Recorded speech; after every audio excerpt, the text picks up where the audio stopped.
But what did you see? Did the ancient gods walk through the great halls? Did heroes of the past fight there? Did sweet children play and tell you their dreams? I'm telling you, I was there. As you can imagine, I saw all there was to see. If you'd gone there, you wouldn't have become more human, but I did. I learned to understand my inner self, what I was born with, my connection to poetry. Of course, when I was with you, I never thought about it. But as you know, every time the sun rose or set, I grew curiously large. In the moonlight, I was almost more visible than you. I didn't understand it myself then. But in the neighbor's front room, I suddenly realized that I'd become a man. By the time I left the house, I was an adult, and you weren't in the South any longer. As a man, I was ashamed to look the way I did. I needed boots, clothes, and all the polish that makes us recognizable as people. I headed for... I'm telling you this because you're not going to put this in a book. I headed right to the woman who peddles cakes, and I hid under her skirt. The woman didn't realize what she was hiding. I didn't come out until evening, and then I ran around the street in the moonlight, stretched myself against the wall. It tickled my back and felt so good. I ran up and I ran down. I peeked through the highest windows at the ground floor and the top floor. I looked where no one else could look, and I saw what no one else ought to see. The truth is, it's a nasty world. I wouldn't have wanted to be human if everyone didn't think it was something worthwhile.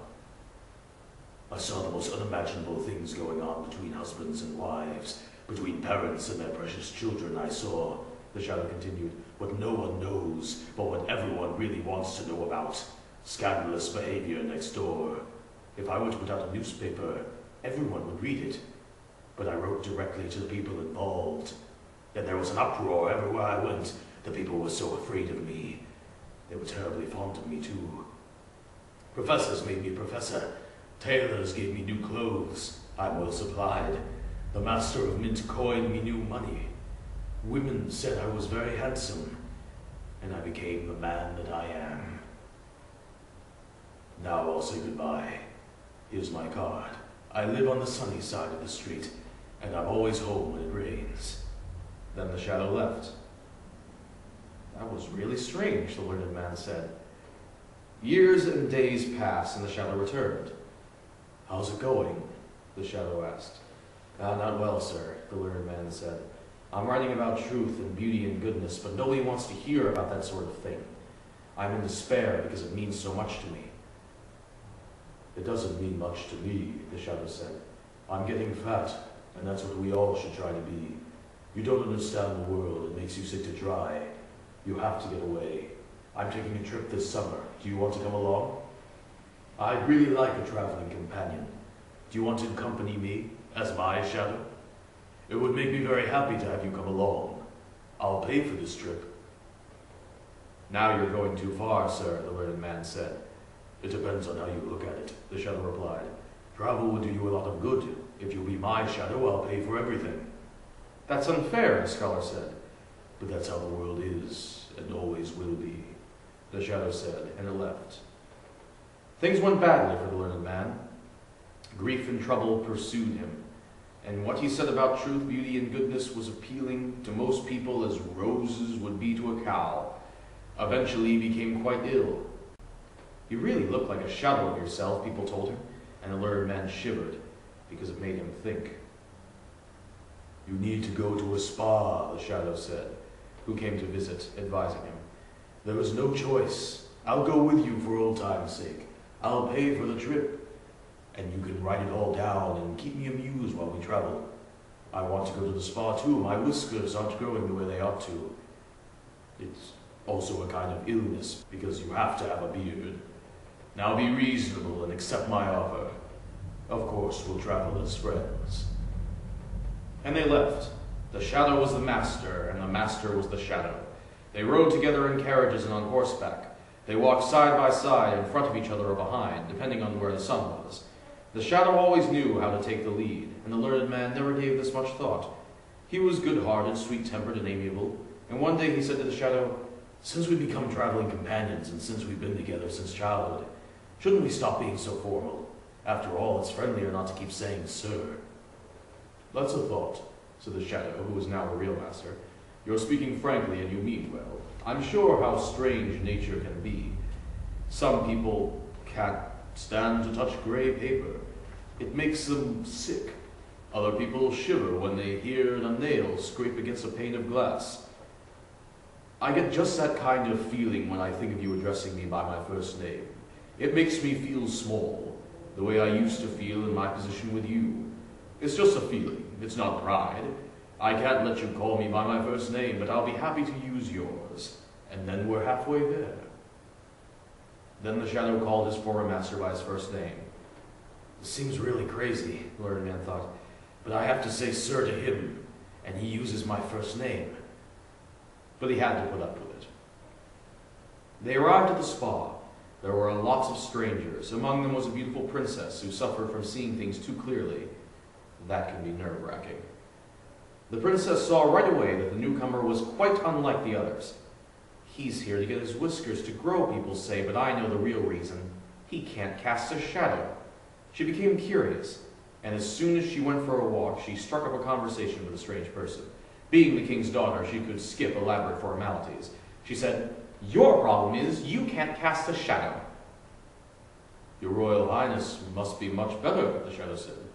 "I know what your illness is, that you see things far too clearly. But you're getting over it, and you're cured. I just have a very unusual shadow. Don't you see that person who's always with me? Other people have an ordinary shadow, but I don't like what's ordinary. People often give their servants better cloth for their livery than they give themselves. In the same spirit, I'm dressed up my shadow as a man. Indeed, you can see I've even given him a shadow. It's very expensive, but I like to have something that no one else has." "Really?" the princess thought. "Am I really cured? This spa is the best there is. The waters have the most remarkable qualities these days. But I'm not leaving because it's so much fun here. I really like the stranger. I hope his beard doesn't grow, because then he'll leave." That evening, the princess danced with the shadow in the grand ballroom. She was light, but he was even lighter. She had never danced with a partner like that. She told him where she had come from, and he knew her country. He had been there when she was not at home. He had peeped through all her windows from top to bottom and had seen both this and that, so he knew the answers to the princess's questions and could drop hints that amazed her. He had to be the wisest man on earth. She was very impressed with what he knew, and when they danced again, she fell in love. The shadow sensed this because it seemed as if she could look right through him. They danced again, and she was just about to tell him, but she hesitated. She thought about her country and her kingdom and all the people she was going to rule over. "He is a wise man," she said to herself, "and that's good. And he's a wonderful dancer, and that's good too. But I wonder if he's thoroughly educated. And that's just as important. I must test him." Then little by little she began to ask him the most difficult questions, which she couldn't have answered herself, and the shadow made a strange face. "You can't answer that," the princess said. "It's child's play," the shadow replied. "I think that even my shadow over there by the door could answer that." "Your shadow?" the princess exclaimed. "That would be very peculiar." "Yes, although I'm not certain," the shadow said, "but I think he can, because he's followed me around for so many years and paid attention, so I think he can. If your Royal Highness permits me, I'd like to explain. He's so proud as passing as a human being, that if you want to put him in a good mood, and he needs to be in a good mood to answer properly, you have to treat him just like a real person." "I like that," the princess said. Then she walked over to the learned man by the door. She talked to him about everything under the sun and how people really are inside and outside, and his answers were good and wise. What a man he must be to have such a wise shadow, she thought. And what a blessing it would be for my people and my kingdom if I were to choose him as my consort. I'm gonna do it. They soon agreed, both the princess and the shadow, but no one was supposed to know anything about it until she had returned to her kingdom. "No one, not even my shadow," the shadow said, and he had reasons for saying this. They arrived in the country where the princess ruled when she was home. Listen, my good friend, The shadow said to the learned man. Now that I'm as happy and powerful as anyone can be, I'd like to do something special for you. I want you to stay with me at the castle all the time, ride with me in the royal carriage, and have 100,000 rix dollars a year. But in return, you have to let everyone call you a shadow. You must not let anyone know that you've ever been a man. And once a year, when I'm sitting on the balcony in the sun, appearing before people, you have to lie on my feet as shadows do. I want you to know that I'm marrying the king's daughter, and the wedding is tonight. That's just going too far, The learned man said. I won't. I'm not going to do it. You'd be deceiving the whole country and the princess too. I'll tell them everything. That I'm the man and you're the shadow dressed like a person. No one believes you, the shadow said. Be reasonable, or else I'll call the guard. I'm going straight to the princess, The scholar said, but I'm going first, and you're going to jail. And he did go to jail, because the guards obeyed the one they knew was going to marry the princess. You're trembling, the princess said when the shadow came to her chamber. Did something happen? You can't get sick on the night we're going to be married. I've been through the worst thing anyone could go through, the shadow told her. Just imagine. I should have known that a poor shadow's brain can't take very much. Just imagine. My shadow's gone crazy. He thinks he's a person, and just imagine that I'm his shadow. That's terrible, the princess said. But he's been locked up, hasn't he? He has, but I'm afraid he'll never get better. Poor shadow, the princess said. He's very unhappy. Truly, it would be a good deed to release him from the little bit of life that's left in him. When I actually think about it, I think we have to get rid of him and do it very quietly. That's very harsh, the shadow said. He was a faithful servant. He let out what sounded like a sigh. You're a noble character, the princess said. That evening, the whole city was brightly illuminated. The cannon went off. Boom! The soldiers presented arms. It was a real wedding. The princess and the shadow appeared on the balcony and received yet another round of hurrahs. The learned man heard none of this, because they had put him to death. This has been The Shadow by Hans Christian Andersen. Thank you for watching.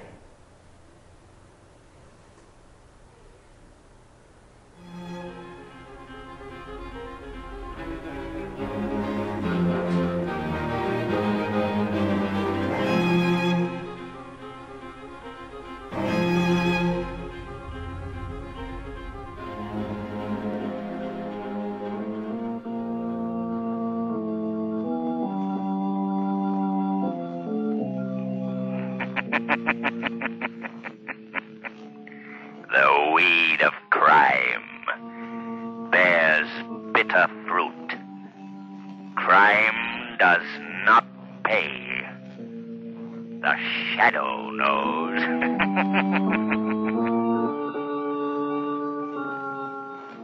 Next week, same time, same station, Blue Coal, America's finest anthracite, will again present another thrilling adventure of the shadow. Be sure to listen, and be sure to burn Blue Coal, the solid fuel for solid comfort.